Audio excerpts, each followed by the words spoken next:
Mirzə Axundovdan da danışdıqdan sonra Azərbaycan ədəbiyyatının mənə görə bir müasir dövrün şairini də adını çəkmək lazımdır mütləq şəkildə. Növbəti bir şairimiz düzdür, çoxdur. Yəni üzürlü sayısınlar ki, bəzi şəxsiyyətlərin adını çəkilmədi. Azərbaycan şeiriyyatında daha şəxsiyyətlər çoxdur. Bəli.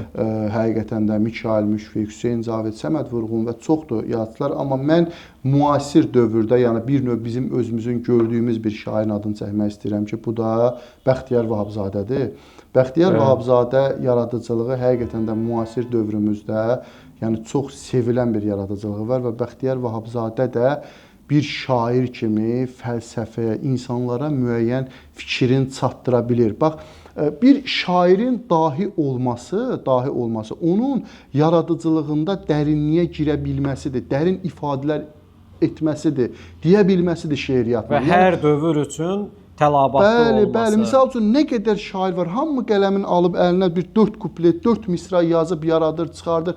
Bu yaradıcılıqda, şeirdə elə bir olmalıdır ki, o dərin. Misal üçün Bəxtiyar Vahabzadənin dahi olmağının, misal üçün mən şeirlə ifadə, onun ana şeiri var ki, möhtəşəmdir. 5 misraya ananı yerləşdirir, 5 misraya. Deyir, şeirə belə başlayır. Deyir, savadsız da adını da yaza bilmir mənim anam. Savadsızdır, adını da yaza bilmir mənim anam. Ancaq mənə say öyrədib, ay öyrədib, il öyrədib, ən əsası dil öyrədib mənim anam. Bu dil ilə tanımışam, həm sevinci, həm də qəmi. Bu dil ilə yaratmışam, həm şeirimi, həm nəğməmi.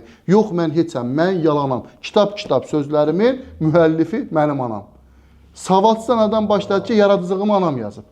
Yəni, dahi budur, yəni dahi şəxsiyyət bu deməkdir ki, yəni onun misralarında insanlar baxsın, görsün ki, burada necə möhtəşəm bir şeir ortaya çıxıb. Nizami Gəncəvi 12-ci əsrdə bu dahiliyi insanlara göstərib. Bəxtiyar Vahabzadənin digər bir şeiri var. Şeir belədir, deyir ki, mənim sol əlimdə yanıq yeri var. Bu mənə töhfədir körpəliyimdən. Odun olduğundan xəbərsiz vaxtlar əlimi manqalda yandırmışam mən.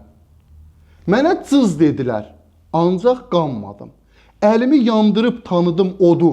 Mənim həyat ilə ilk tanışlığım əlimi yandıran oddan başladı. Oxşadı gözümü hələ uşaqkən, ocağın əl-əlvan tüstüsü, közü, dünyaya gələli bilmirəm nədən, nəyə vurulduqsa yandırdı bizi. Mən oddan qorxmadım yanana qədər. Mən qorxu bilmədim qanana qədər. Elə ki, yandım, odla oynamaqdan qorxdum, dayandım. Başlandı qorxu, başlandı ehtiyat, başlandı həyat. Gör, insan həyatın misraların içərisində necə yerləşdirir. Şairin böyüklüyü budur. Yəni, şair belə olmalıdır.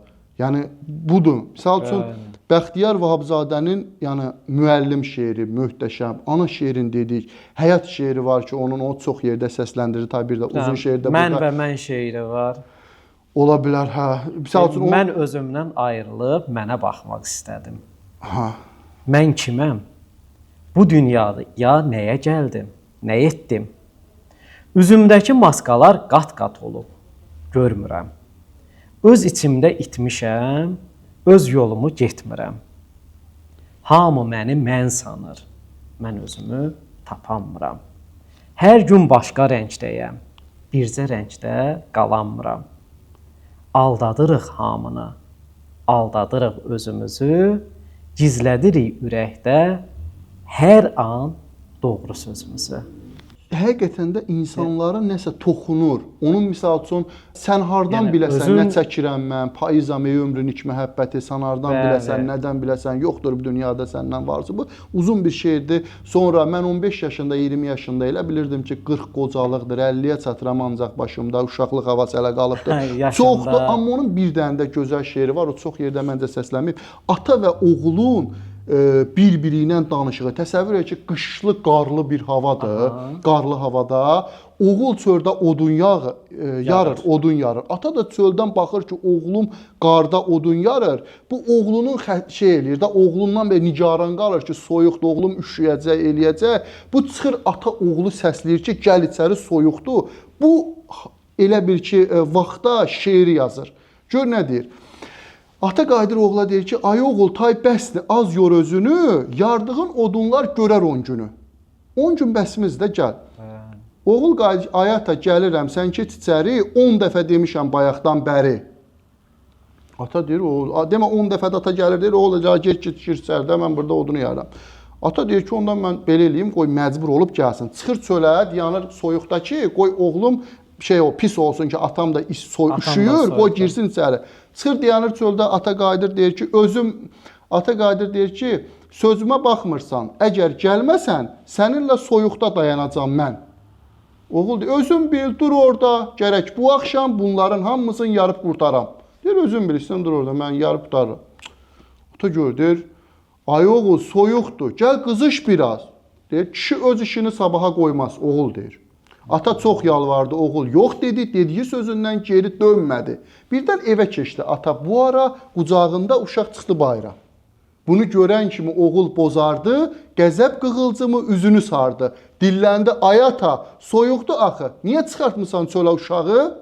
Ata gülümsəyib söylədi, nədən bu cür qoruyursan övladını sən? Mənim övladımsan, bəs axı sən də, mən səni soyuqdan bayaq güdəndə.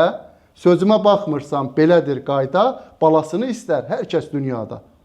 Yəni burada necə gözəl kəlamlar, necə gözəl Bəxtiyar sözlər Vahabzadə var. deyir ki, sən heç vaxt atan səni sevdiyi kimi sevə bilmərsən. Sən də öz balanı sevəcəksən. Bu Necə cür təsvir trampolinlə eləyib gedir. ata və oğulu. Bəli, sən deyir öz balını sevirsən. Sən atanı sevdiyin qədər atan səni sevir, sən atanı sevsən öz balını sevirsən. O da Bəli. səni sevməyəcək, o da öz balasını Öz sevəcək. balasını Hə, sevəcək. burada bu şeyə toxunur və bir yazıçının böyüklüyü, dahiliyi bax burdadır.